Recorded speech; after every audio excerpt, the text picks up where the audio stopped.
The Prime Minister was forced to reshuffle cabinet following the resignation of Deputy Prime Minister Angela Rayner. And Defra has extended a ban on heather burning.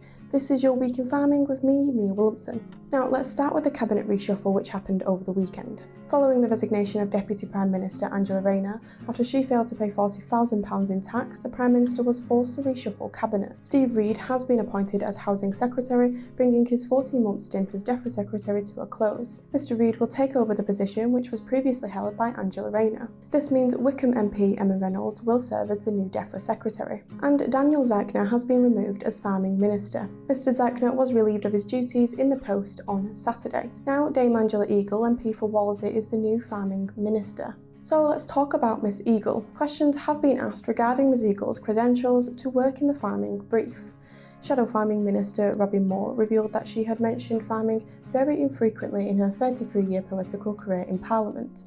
However, in 1993, she raised the issue of how a large proportion of farmers in less favoured areas in England and Wales had to exist on an average income of less than £10,000.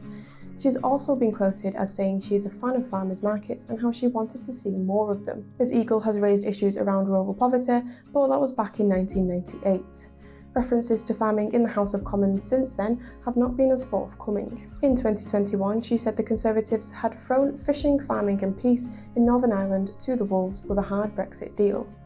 If you want to read more, just head over to this article to find out what farmers think about the new Farming Minister.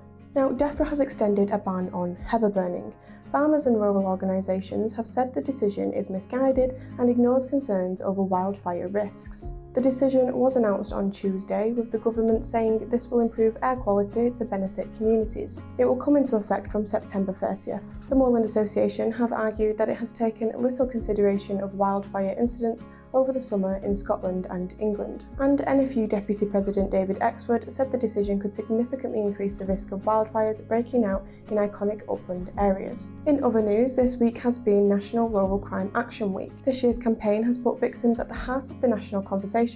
Often isolated and unheard, victims of rural crime face unique challenges that are too easily overlooked. NFU Cymru kicked off the week with an urgent call for South Wales Police to provide more support to farmers plagued by a rise in violent hair-coursing incidents. In recent weeks, fractious events in the Vale of Glamorgan have seen farmers receiving an increasing number of threats of physical violence, shooting and arson when asking trespassing hair-coursers to leave their property. Continuing with the issue, the CLA recognised hair-coursing and poaching as priority wildlife crimes. For this reason, the CLA has urged farmers to report all instances of rural crime to help give a clearer picture of the extent of criminal activity. Lucy Charman, CLA Rural Advisor in the South East, said we cannot fight for extra resources if the actual scale is unknown.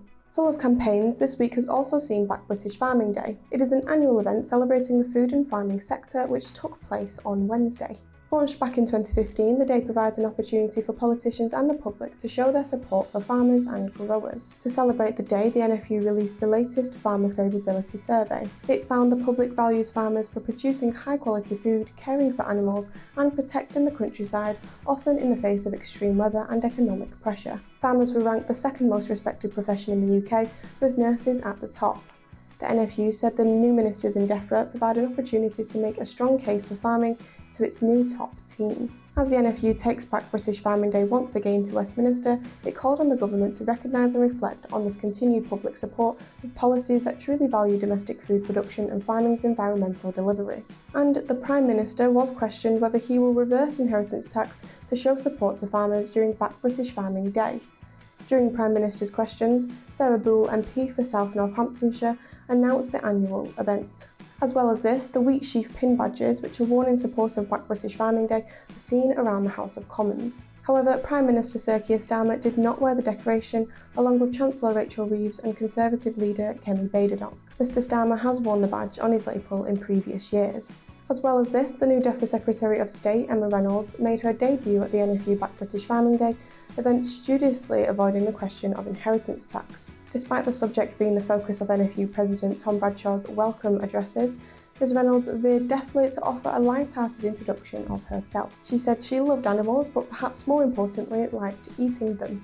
However, the MP acknowledged the problems posed by the halt of the Sustainable Farming Incentive and the plight of those farmers facing the end of almost 6,000 countryside stewardship agreements. SFI is right at the top of my inbox, she said. adding that farmers play a vital role in putting food on our tables, but are much more than food producers. You support our local economy, maintain our cherished landscapes, and are the beating heart of our rural communities, she said. Now, don't miss today's podcast, which will see the news team discussing the new cabinet changes. Who's who, and will this be an opportunity for a farming reset? You can keep up to date daily with our Farming in 5 podcast, giving you all the latest news and headlines wherever you are, whatever you're doing. And if you want all of these stories straight to your inbox or at your fingertips, you can become part of the FG community.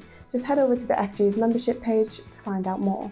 That's all from me, but we will be back next Friday for another Your Week in Farming.